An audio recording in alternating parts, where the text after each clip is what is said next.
देखा, जिज्ञासा आई कि जाए अंदर, पर ये लगा कि मैं भी एक सूक्ष्म एनर्जी हूँ। पता चला मैं फंस गया तो मेरी बॉडी सेंसलेस हो सकती है। एक दिन कुछ विशेष प्राण ऊर्जा को जागृत करके जब ब्लैक होल्स पे गए, तो दो चार बार तो स्टेप बाय स्टेप गए। इस बार हम उस ब्लैक होल के अंदर ऐसे घूमते हुए काफी तेज गति से, तो उसके अंदर हमने देखा हमारा पृथ्वी भी किसी एक ब्लैक होल का आखिरी सिरा है। तो यह सच घटना पर आधारित मेरे जीवन के स्वयं के अनुभव हैं। कुछ ब्लैक होल्स के तो धीरे धीरे इतना चौड़ा ऑरा हो गया है कि वह तारा मंडल को भी, गैलेक्सीज को भी अपना फोर्स दे रहा है, जिससे गैलेक्सी घूम रही है।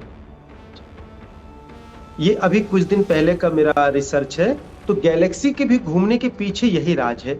8 10 से ब्लैक होल्स तो मैं देख चुका।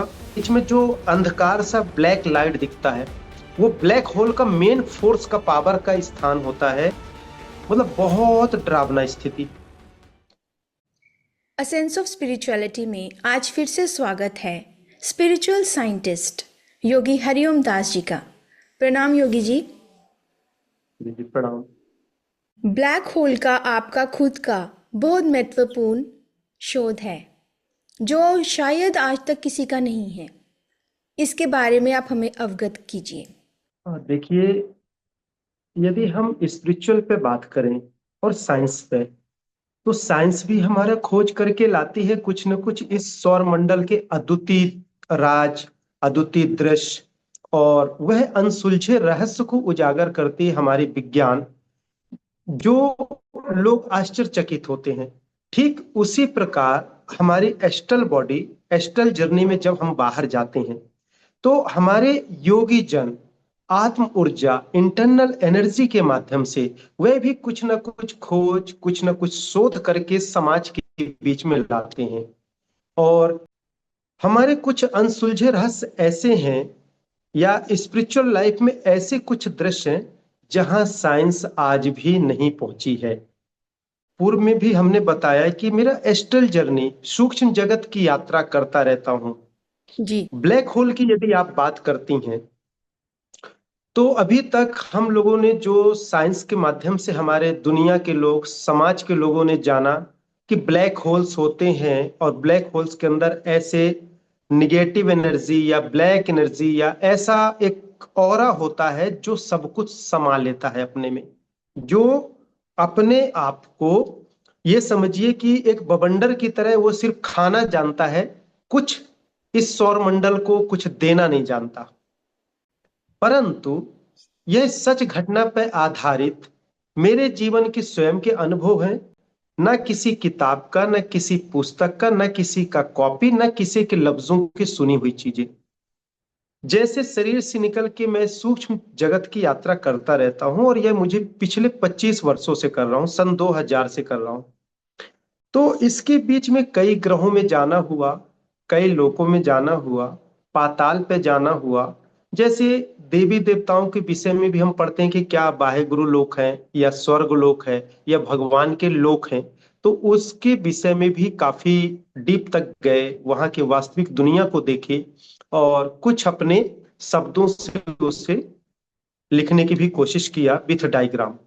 अभी आज से कुछ माह पूर्व जब मैं सूर्य की सानिध्य गया, और ये सूर्य ग्रह के पीछे के सूर्य पे जो हमने उजागर किया कि इसके पीछे एक 10 गुना बड़ा इससे सूरज है।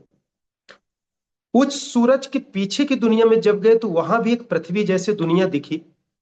जब उस विशाल सूरज के ऊपर एक एस्ट्रल बॉडी, एक विकराल और विशाल रूप धारण करके, एक ट्रांसपेरेंट बॉडी, एनर्जी बॉडी कह लें, खड़ा होता है, तो फिर देखते हैं कि दुनिया कैसी है, ग्रह कैसे। जैसे एग्जाम्पल लें कि आप यदि कोई बहुत बड़ी बिल्डिंग मीनार में ऊपर खड़े हैं, तो जिस धरती पे हम जीवन यापन करते हैं और उस ऊपर मीनार से फील करते हैं, ठीक इसी प्रकार जब मैं सूर्य के ऊपर देखा उस गैस के गोले का, अंगार और लावा जैसे भांति, मैं एग्जाम्पल दे रहा हूं अंगार और लावा से, बट उस तरह का एक धधकता हुआ गैस, लाल एनर्जी, तो उसके आगे यह सूरज है जिस जो हमें पृथ्वी को रोशनी देता है, और इस प्रकार कई ग्रहों को भी देता है। चंद्रमा भी हमारा जो चमकता है वही सूर्य के रिफ्लेक्ट के कारण है, रोशनी के कारण है। उसके अगल बगल हमने दो तीन ब्लैक होल्स देखे। उस ब्लैक होल्स के विषय में पहले देखा, जिज्ञासा आई कि जाए अंदर, पर यह लगा कि मैं भी एक सूक्ष्म एनर्जी हूं। पता चला मैं फंस गया तो मेरी बॉडी सेंसलेस हो सकती है, जिस अवस्था में यहां पड़ा हूं। परंतु मेरे पूर्व जन्म के जो दादा गुरु हैं, उनकी कुछ दी हुई दिव्य शक्ति, कुछ दिव्य कृपा और कुछ प्राण ऊर्जा के एक्टिव होने के कारण प्राण विखंडन में हम अपने सेल से कहीं भी एक सूक्ष्म कर सकते हैं। यह योगिक क्रियाओं में है और ये हमारे सतयुग त्रेता द्वापर में सनातन में था भी। अब लोग इतने व्यस्त हो गए कि वो शब्द बस रह पाया है वो भी नहीं है लोगों के दिमाग में। तो ब्लैक होल में पहले एक दो बार हम गए तो एंटर किए, कुछ दूर तक गए तो जैसे वो पानी का एक भावर होता है ना, कभी कभी पानी में चलते चलते एक एनर्जी मोशन आता है और ऐसे घूमता रहता है, जी जी। जबकि नदी का बहाव सीधा होता है, फिर भी वह घूमता रहता है रोटेशन में। और उसमें कोई यदि फंस जाए तो बचना संभव नहीं है, और वह जीवन पर्यंत उसमें घूमता रहता है। तो ब्लैक होल में जब गया मैं तो कुछ दूर तक गए जहां तक एक चेतना की तरंग जुड़ी रही, फिर हम वहां से वापस आ गए। परंतु यह रिवाइज मेरा चलता रहा, साल 2 साल से चलता रहा। अभी 4 माह पूर्व एक दिन कुछ विशेष प्राण ऊर्जा को जागृत करके जब ब्लैक होल्स पे गए तो 2 4 बार तो स्टेप बाय स्टेप गए। इस बार हम उस ब्लैक होल के अंदर ऐसे घूमते हुए काफी तेज गति से, तो उसके अंदर हमने देखा कि छोटे छोटे प्लैनेट्स, जिस प्रकार ये पृथ्वी ग्रह और भी अन्य प्लैनेट्स हैं, ये प्लैनेट्स बहुत तेज गति से, वो मोशन तो ऐसे घूम ही रहा है पर उसके अंदर ये जो बॉल टाइप से प्लैनेट्स हैं, बॉल एग आकार में भी हैं, कुछ एस्ट्रॉयड आकार में भी घूम रहे हैं। ऐसा नहीं कि वो नहीं, एस्ट्रॉयड आकार वाले भी घूम रहे हैं। मतलब चाहे कोई किसी भी शेप में हो, यदि ब्लैक होल के अंदर जाएगा तो ग्रेविटी में पड़ के वो ग्रेविटेशनल फोर्स से घूमेगा ही घूमेगा। तो वो अपना अलग घूम रहे, ब्लैक होल का एक अलग चक्कर चल रहा है, और ऐसे कई ग्रह कई करोड़ों वर्षों से अंदर फंस के घूम रहे हैं। तो सूक्ष्म यात्रा से मैं ऐसे जाते गया जाते गया जाते जाते लास्ट एंड पॉइंट में पहुंचा। तो जो एंड पॉइंट में जाते हैं तो एक एज ए लट्टू आकार, या एज ए पानी के बीच का भावर, या एज ए जब वायु का कभी कभी विंड के तूफान में कैसे बवंडर बनता है, तो नीचे से भी शेप से ऐसे चालू होता है ना, ऐसे सर्किल टाइप से, और फिर वहां चौड़ा होता जाता है। पर उसके जो हवा की वेग होती है उसमें कई लेयर्स होते हैं। जी उसी प्रकार पानी में भी लेयर्स होते हैं, और इसी प्रकार उस एनर्जी में भी लेयर्स होते हैं, है ना। जी। फिर जो लास्ट का नीचे का, जो सबसे नीचे के ग्रह को हम देखे, वह ग्रह एक पोजीशन में घूमता है, और जैसे यहां से हवा का ऐसे सुरंग चौड़ा पड़े और यहां आके पतला सेफ आ जाए, है ना। और सेफ आने के बाद उस पॉइंट का ऐसा प्रेशर पड़े कि घूमता रहता है। एग्जाम्पल में समझें कि जैसे छोटे छोटे बच्चे पहले बचपन में, या हम लोग स्वयं भी, वो छोटे छोटे ऐसे फिरंगी नहीं मिला करते थे, ऐसे फूका करते तो बीच में एक बॉल ऐसे घूमते रहा करती थी हवा के मोशन से, है बबल्स, ना, राउंड शेप में। बबल्स बनते हैं। या हाँ जी। बबल्स बनते हैं, और एक हवा वाला एयर प्रेशर से भी होता है। जी उस प्रकार से वह ग्रह नीचे घूमता रहता था। जब हम वहां गए और इस चीज को समझे, देखे, तो हमें लगा कि ये जो नीचे का ग्रह है ये एज इट इज पोजीशन में घूम रहा है, जबकि बाकी ग्रह अपने अपने दिशा और मूवमेंट बदल रहे हैं। कई अंदर टकरा टकरा के एस्ट्रॉयड बन रहे हैं, और उसमें प्रदूषण भी पैदा हो रहा, और इतना अंधकार कि सूरज की रोशनी भी वो खा जाए और उसको पता ही नहीं चलेगा कि रोशनी गई कहां। मतलब बहुत डरावना स्थिति। परंतु मुख्य बात है कि लास्ट में जो प्लैनेट्स पड़ता है नीचे, ये 9 प्लैनेट्स कुछ नहीं है, उसके अंदर ऐसे कई हजारों प्लैनेट्स हैं। और जो लास्ट में प्लैनेट्स है नीचे, वो एक पोजीशन में घूमता है, और उसमें जन जीवन संभव है, पॉसिबल है उसमें, ये अपना लाइफ पॉसिबल है, जी। जीवन संभव है उसमें। फिर किसी तरह से हम वहां से निकले और कुछ एस्ट्रॉयड को भी निकलते हुए देखे, और अगल बगल उसका कुछ रोशनी का जो नीचे का ग्रह है, उस ग्रह में कुछ घर्षण के कारण कुछ तरंग निकलते हैं और उससे कुछ रोशनी भी उसमें पैदा होती है, जिससे प्रकाश भी फील होता है, जो लास्ट का ब्लैक होल का ग्रह है। जी। उस ग्रह से हम निकले। निकलने के बाद देखिए कई तारामंडल, मिल्की वे, बहुत सारे चीजों को। फिर उसके बाद सूरज की एक इस तरफ भी ब्लैक होल है। इस तरह से छोटे छोटे कई ब्लैक होल्स मिलते हैं, जिसमें 5 6 7 ब्लैक होल में भी मैंने देखा। दूसरे ब्लैक होल में भी हमने देखा, तो ऐसी पोजीशन हमको मिली। जी। तीसरे में भी देखे तो ऐसी पोजीशन मिली कि लास्ट वाला जो ग्रह है, वह ग्रह एक विशाल जनजीवन के लिए तैयार है, और कुछ जगह ऐसा जनजीवन है भी। फिर उसके बाद जब हम उस ब्लैक होल के विषय में देखे कि ऊपर आए और उसके घूमने का देखे, घेराव क्या पोजीशन है, और उसके अंदर जो एक काइनेटिक टाइप से कह लें एनर्जी जो पैदा होती है, उसके सानिध्य जो आ जाए सब उसमें समाता जाता है, वो सब निगलता जाता है, निगलता जाता है, निगलता जाता है। और कुछ ब्लैक होल्स के तो धीरे धीरे इतना चौड़ा ऑरा हो गया है कि वह तारा मंडल को भी, गैलेक्सीज को भी अपना फोर्स दे रहा है, जिससे गैलेक्सी घूम रही है। ये अभी कुछ दिन पहले का मेरा रिसर्च है। तो गैलेक्सी के भी घूमने के पीछे यही राज है। आप लॉजिक सोचें, जहां हवा नहीं है आप तो आवाज नहीं है, और जब हवा नहीं है तो साउंड नहीं है, तो फिर वहां एनर्जी कैसे पैदा हो रही है? जहां कुछ ही दूर हमारे एस्ट्रॉयड जाते हैं तो ग्रेविटी से ऊपर जीरो वेट में हो जाते हैं, तो फिर वो ऊपर करोड़ों किलोमीटर ऊपर ये कैसे पॉसिबल है कि बिना मोशन मूवमेंट की भी वो घूम रहे हैं? क्योंकि वह एनर्जी खुद से पैदा करते हैं, खुद से जनरेट होती है और खुद में ही समा जाते हैं, और वह एनर्जी खुद में ही खुद नष्ट करती है और खुद बनाती है। जैसे टरबाइन से हमारा बिजली का एक मोशन देते हैं प्रेशर का, फिर वो अपने रोटेशन में आ जाता है, रूटीन में आ जाता है। पानी के बेग से बवंडर बन जाता है। समुंदर एक स्थिर अवस्था में है, पर उसके बीच में जो एक बवंडर बनता है और एक जो एनर्जी को उत्पन्न करके जो उसका भावर बनता है, उसमें बड़ी बड़ी शिप भी यदि समा जाए तो नीचे चले जाएंगे और पता नहीं चलेगा कहाँ गए, और नीचे एंड पॉइंट में वो घूमती रहेंगी। और यदि साइड में पड़ी तो साइड में ही ऐसे कभी घूमेंगे कभी ऐसे घूमेंगे। जो नीचे की गति और ऊपर की गति के जो बीच में रहते हैं, उनकी गति हजारों लेयर में होती है। कुछ लेयर ऐसे चलेगी, कुछ लेयर ऐसे चलेगी, कुछ लेयर टकरा टकरा के अलग वेव्स पैदा करते हैं। मतलब ऐसे जिग जैग उसकी एनर्जी होती है कि कोई समझ ही नहीं सकता। तो फिर हमारे अंदर एक विचार आया कि हम जब दूसरे कि ब्लैक होल्स में जब इतने राज हैं कि ज्यादातर ब्लैक होल्स में नीचे का जो ग्रह है उसमें जनजीवन की अवस्था दिख रही है, तो जरूर कुछ और भी जनजीवन होगा। ऐसा शोध करते करते सूक्ष्म यात्रा में कई बार गए, कई बार आए। फिर एक बार लगा कि ये मिल्की वे तारामंडल तो विशाल है, इसके अगल बगल के ग्रहों को तो हमने बहुत देखा। बीच के पॉइंट में जाए, जो गैलेक्सीज के बीच में देखिएगा, जो हमारे वैज्ञानिकों के माध्यम से जो आज तक शोध होके आया है, कि बीच में एक ब्लैक सा शेड होता है। बीच में जो राउंडिंग है वो ब्लैक शेड रहता है, उसके ऊपर कुछ प्लैनेट्स और एस्ट्रॉइड से रहते हैं जो कलरफुल दिखते हैं। फिर उसके बाहर से पूरे तारामंडल और गैलेक्सीज के एस्ट्रॉइड प्लैनेट्स घूमते रहते हैं।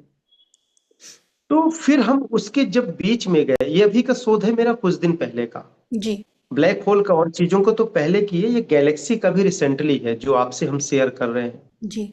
तो जब हमने देखा कि गैलेक्सी में ऐसी एनर्जी क्या पैदा हो रही है जो ये भी घूम रहा है, तो देखे कि जो गैलेक्सी इतनी बड़ी है कि वह जो ब्लैक होल है, ब्लैक होल मात्र 2% है, और वह तारामंडल 98% विशाल है।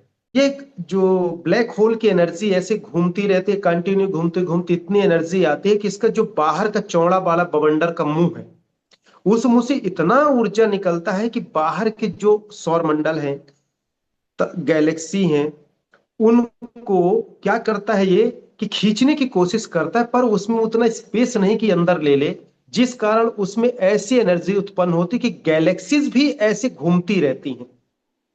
और उसके बीच में वो जो बीच में जो अंधकार सा ब्लैक लाइट दिखता है, वो ब्लैक होल का मेन फोर्स का पावर का स्थान होता है।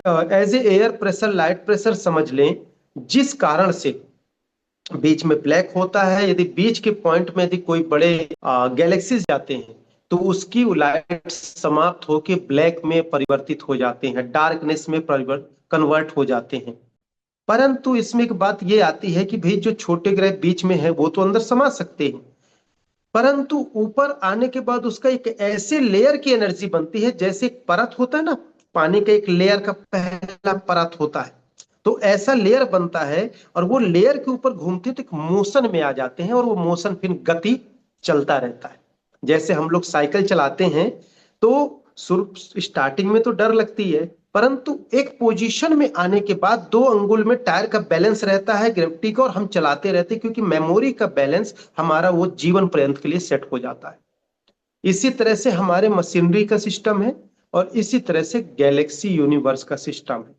अब आते हैं मुख्य पॉइंट पे, कि जब उस तारा मंडल के मैं अंदर गया देखा, तो उसमें भी ये पोजीशन देखा कि ऐसे बहुत विशाल विशाल ग्रह और अनंत दुनिया, अनंत ग्रह और अनंत शोध। यहां तक कि कुछ ऐसे सूरज भी हैं जो अंदर समाहित हैं। मतलब बहुत विचित्र। और फिर उस गैलेक्सी से निकला, मैं अपने शरीर में आया, पर दिमाग में ये चलता गया कि इसको मेरे को कंप्लीट करना है, चाहे जैसे हो, इसके एंड पॉइंट तक जाना है। फिर दोबारा क्रम से गया, फिर कई बार गए।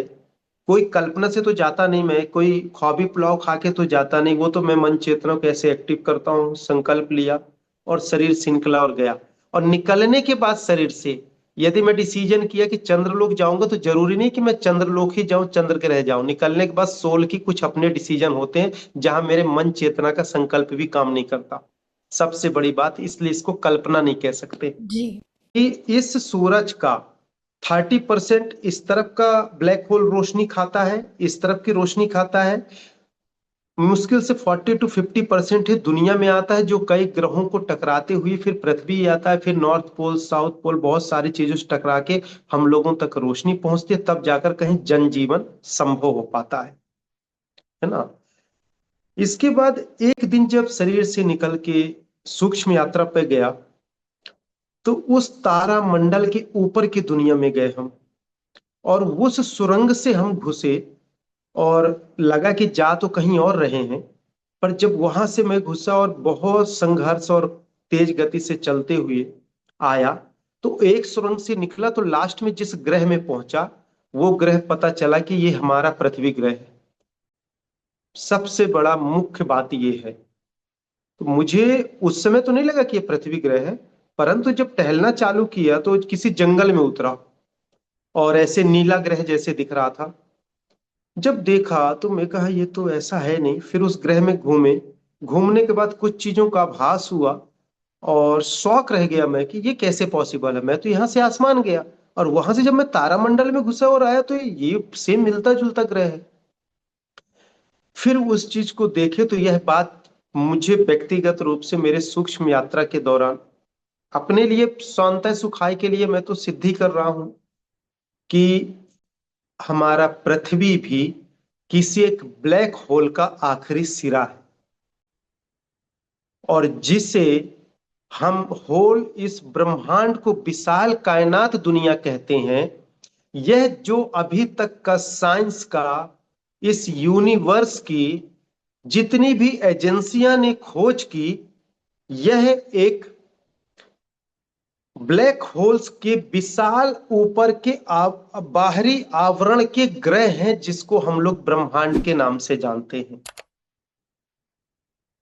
हो सकता है कि ये मेरा व्यक्तिगत विचार है, मैं कोई प्रूफ इसलिए नहीं कि सूक्ष्म एनर्जी का दौड़ है, परंतु हमारे साइंटिस्टों ने भी जो खोजा है आज तक, वो भी इसी चेतना, इसी बुद्धि, इसी विचार और इसी इनर एनर्जी से एक्सटर्नल एनर्जी को खोज के लाए हैं। कोई भी दुनिया का इंसान अंदर की एनर्जी को बाहर रख के नहीं खोज सकता। तो यदि कोई E=mc² खोज सकते हैं, तो कोई ये भी खोज सकते हैं। सबके अपने अपने IQ लेवल की बात है। बिल्कुल फैक्ट है ये बात, कि कौन कितना अपनी मेमोरी को एक्टिव कर सकता है। योगी, संत, वैज्ञानिक जन सब इस मेहनत में लगे रहते हैं, परिश्रम में, कि कुछ ऐसा खो जाए जो समाज के लिए एक नया दिशा और जनजीवन अच्छा हो सके। तो जब ये मैं पृथ्वी को, आखिरी सिरे को, ब्लैक होल को जब खोज किया, तो बड़ा आश्चर्य लगा कैसे हुआ। परंतु इसको हमने 2-3 बार रिपीट किया, दूसरे ब्लैक होल से ये प्रेरणा लिया, और ये मेरा एक इत्तिफाक था।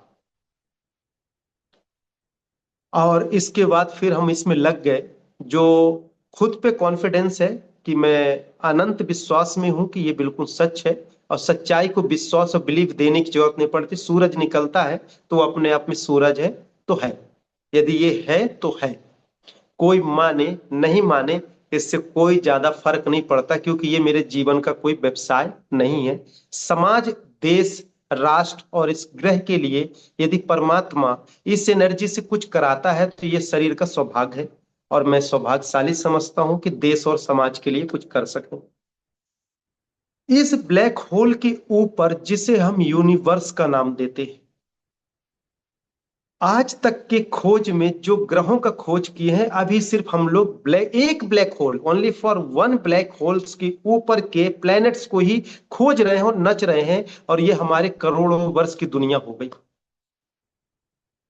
इस तरह के हजारों नहीं, करोड़ों ब्लैक होल्स मिलेंगे। 8-10 ब्लैक होल्स तो मैं देख चुका। मिल्की वे की घूमने का भी आपको कारण बता दिए, कि ब्लैक होल के कारण ही वो घूम रहा है।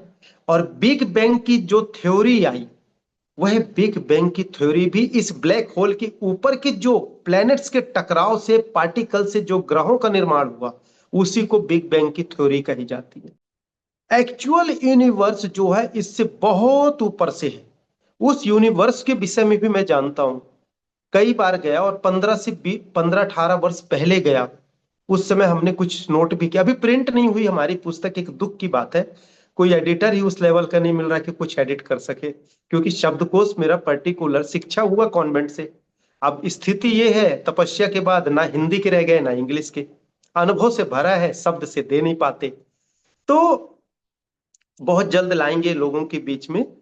तो जो यूनिवर्स का लेयर कितना मोटा है, ये ब्रह्मांड क्या है, ब्रह्मांड के बाहर का लेयर क्या है, और इसके बाहर का ब्रह्मांड क्या है, लोग जो बताते हैं, इस तरह की जो विशाल ग्रह को देखिए, उसी को ब्रह्मांड समझ बैठे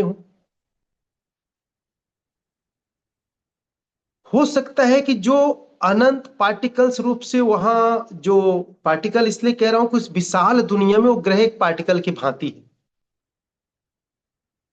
माइक्रो पार्टिकल जैसे है। यहां तक कि यदि हमारी पृथ्वी ग्रह को भी कंपेयर किया जाए, एक ये विशाल ब्लैक होल, और ऐसे ज्यादा नहीं, 4-5 मिल्की वे गैलेक्सी को मिला लो, तो राई के दाना बराबर है, सरसों के दाना बराबर।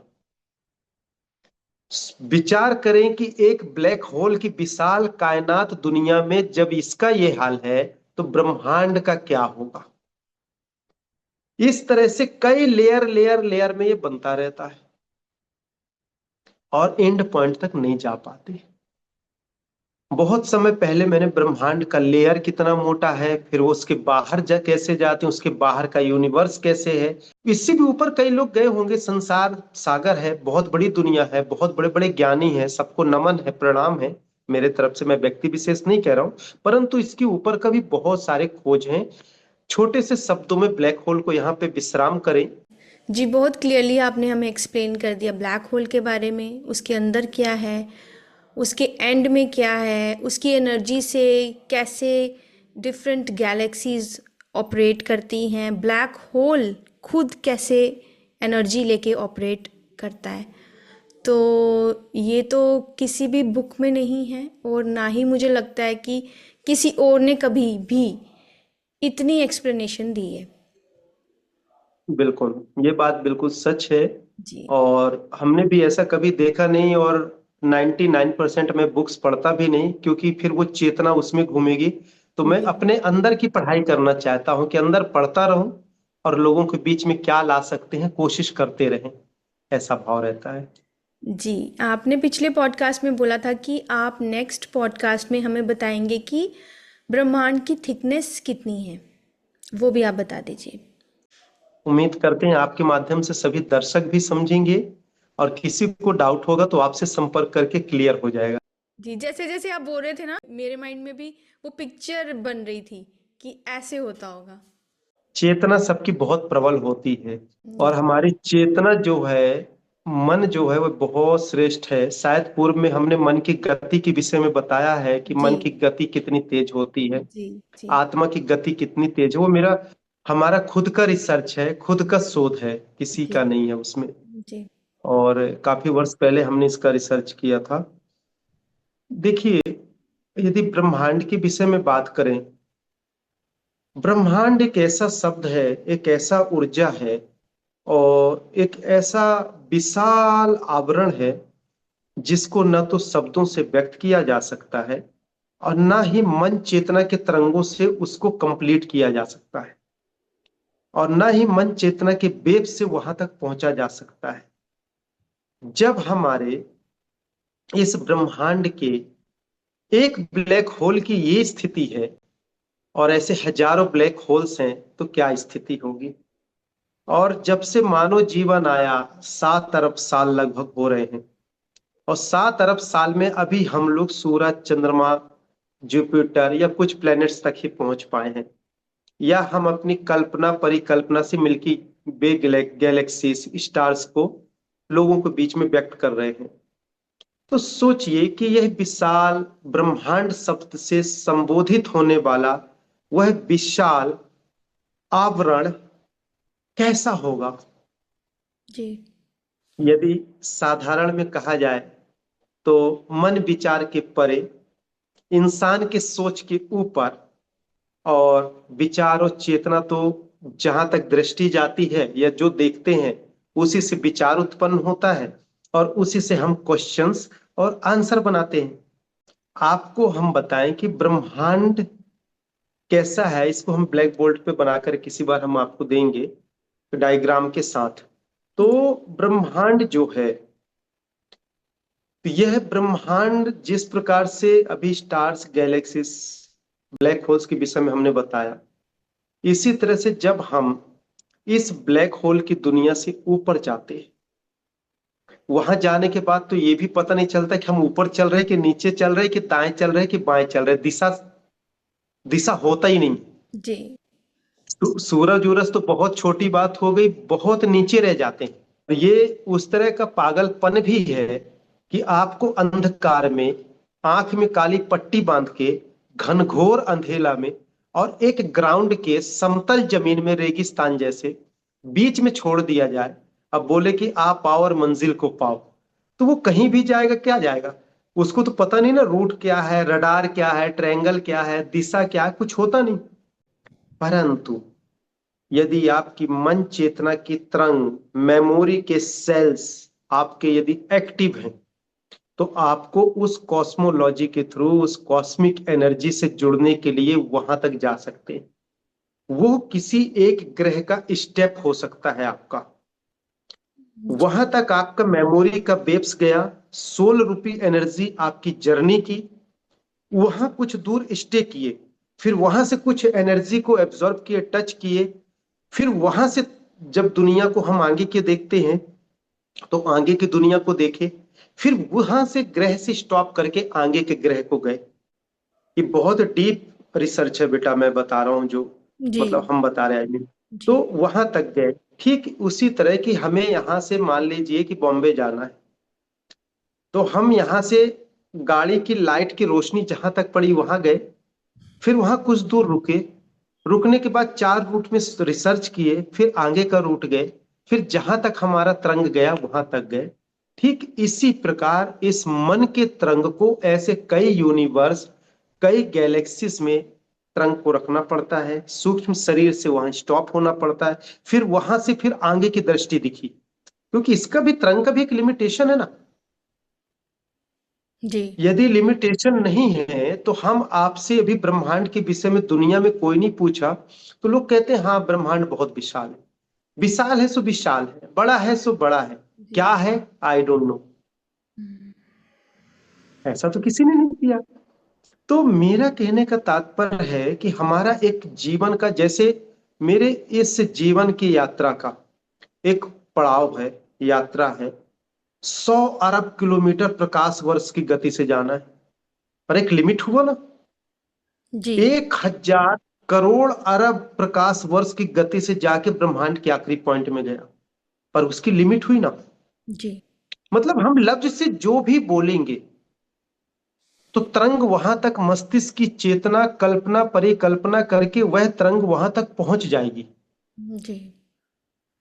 और यदि हम कहते हैं कि ब्रह्मांड अनंत है, तो आपकी लिमिटेशन, शब्दकोश का वर्ड जो आपके शब्दों से निकल रहा है, तो वो तो एक लिमिटेशन ही हुआ ना। आप इनफिनाइट कह रहे हैं, ये भी एक लिमिटेशन है। आप समझ रहे हैं ना क्या बोल रहा हूं मैं? ये 10 बार सुनेंगे तो एक बार समझ में आएगा लोगों को। ये जी। सबके कहना नहीं चाहिए अपने लफ्जों से, ये सबके बस की बात ही नहीं है। जी। परंतु जब हम अनंत शब्द को भी समाप्त कर देते हैं, अनंत शब्द जो कह रहे हैं ना, समाप्त हो जाए, विचार समाप्त हो जाए, तरंगे हमारे समाप्त हो जाएं, और हम as a statue silent mode में हो जाएं, जहां हमारे ओनली मस्तिष्क के वेव्स एक तरंग विस्फोट मिसाइल से भी तेज गति से कहीं तक जाते, वो हमारा एंड पॉइंट होगा।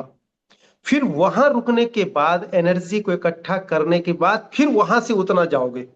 जी। मतलब ऐसे अरबों खरबों किलोमीटर। आज तक की शोध प्रकाश वर्ष किलोमीटर तक ही है। मैं कहता हूं लाइट से भी हजारों गुना तेज आपके तरंग जाते हैं। जी। यदि प्रकाश में तरंग को या गति को कोई बांधा है ध्वनि से भी तेज प्रकाश गति में, तो वो एक लिमिटेशन हुआ बेटा। जी। और यदि हम सब लोग ब्रह्मांड को कहते हैं कि ब्रह्मांड अनंत है, तो वो लिमिटेशन के बाहर है। तो उससे, इस पड़ाव से हम कई वर्ष यात्रा किए, तब कहीं जाके हम ब्रह्मांड के लेयर के ऊपर गए। जी। और इस ब्रह्मांड के ऊपर गए तो वहां भी कुछ ऐसी शक्ति है जिसको हम शक्ति शब्द से संबोधित करते हैं। एक ऐसा प्रकाश रूपी ऊर्जा है, जी। एक लाइट है। वैसे उनसे चीज के लिए शब्द बना नहीं है। जी। कोई ऐसे शब्द के आवरण नहीं है जो कहा जा सके, पर एक साधारण मानव जीवन में समझने के लिए हम शब्दों को इस जवान से उपयोग कर रहे हैं। जी। परंतु वहां ये कुछ भी नहीं है, शब्द नहीं, मतलब मैं शब्द से उस एनर्जी को भी बता नहीं सकता। नाम देना तो बहुत बड़ी बात है, परंतु एक साधारण भाव में एक लाइट प्रकाश रूपी ऊर्जा समझ ले।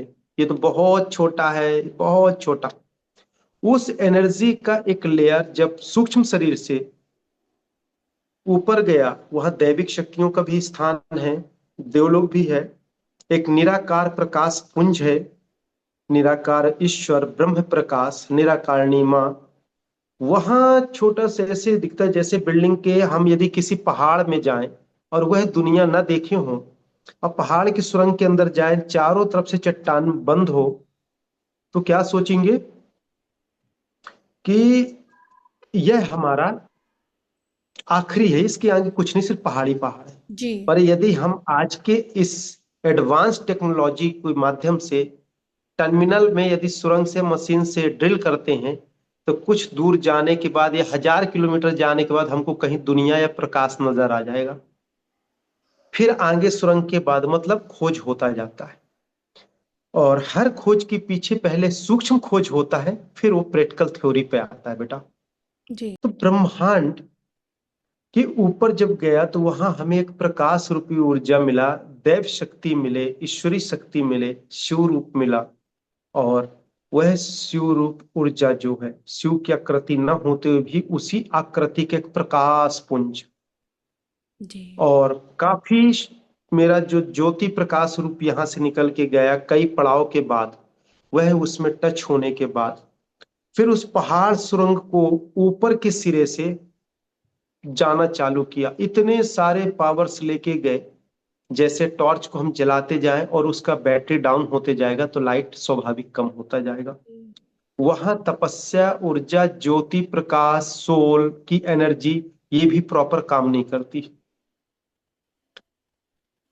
और जाते गया तो ऐसे एक लेयर पड़ा मोटा, इतना मोटा लेयर कि जैसे सूरज 10 गुना है। तो पृथ्वी से जितनी यहां से सूरज की दूरी है, या यूं कहे कि गोलाकार पृथ्वी की जितनी मोटाई है, यहां से हम यदि ऐसे ग्लोब में यहां से ऐसे पिंच करें और आखिरी सिरा में निकालें, और उसका जो एक घनत्व और एक लेयर मोटापन का ऐसा आएगा, इतना मोटा एक ऐसा लेयर, जी। जैसे उस लेयर को पार किए तो मुझे लगा कि बस इतना ही होगा।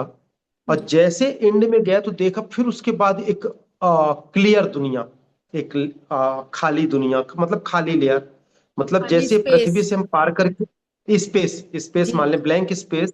जैसे सपोज एग्जांपल लें कि जैसे पृथ्वी से सूरज के बीच में ये स्पेस दिख रहा है, जी। इस तरह का स्पेस। वहां तक गए, किसी तरह लौटा। कुछ दिन बाद, महीने 2 महीने बाद फिर आगे का सफर किया, फिर आगे का सफर किया। इस प्रकार से मेरे जीवन को तो ये बहुत बड़ा शोध है, मैं जल्दी इसे कहना नहीं चाहता, परंतु ठीक है, मैं चाहता हूं कि समाज इस चीज को समझे, नहीं समझे सुन तो ले, कम से कम मेरा यही निवेदन है ना। तो खुशी की भी बात है कि आपके माध्यम से यह संदेश जा रहा कि इस प्रकार 100, जैसे एक लेयर पड़ा, फिर एक लेयर में फिर स्पेस पड़ा, फिर एक लेयर, फिर एक स्पेस, इस प्रकार 101 लेयर, फिर एक स्पेस, ऐसे 128 लेयर मिले, 128 लेयर। और 128 लेयर नहीं, one one layer strong rocks जैसे, जी। फिर उसके बाद वन लेयर स्पेस। स्पेस का। जी। ये जो जो ये स्ट्रॉन्ग रॉक्स है ये 128, और बीच बीच में जो एक एक स्पेस है सभी में वो 128। जी। फिर इसके बाद और भी कुछ स्पेस लेयर हैं जो मैं कभी आपको बताऊंगा, पूरी चीजें नहीं कह देना चाहिए एक ही बार में। फिर उसके अंदर की भी खोज, फिर उस लेयर के विषय में, ये क्यों बना, इससे क्या फायदे हैं, हम्म। इससे क्या प्रोटेक्शन है ब्रह्मांड का। फिर उसके बीच में भी कुछ ग्रहों जैसे ऐसे घूमते रहते हैं।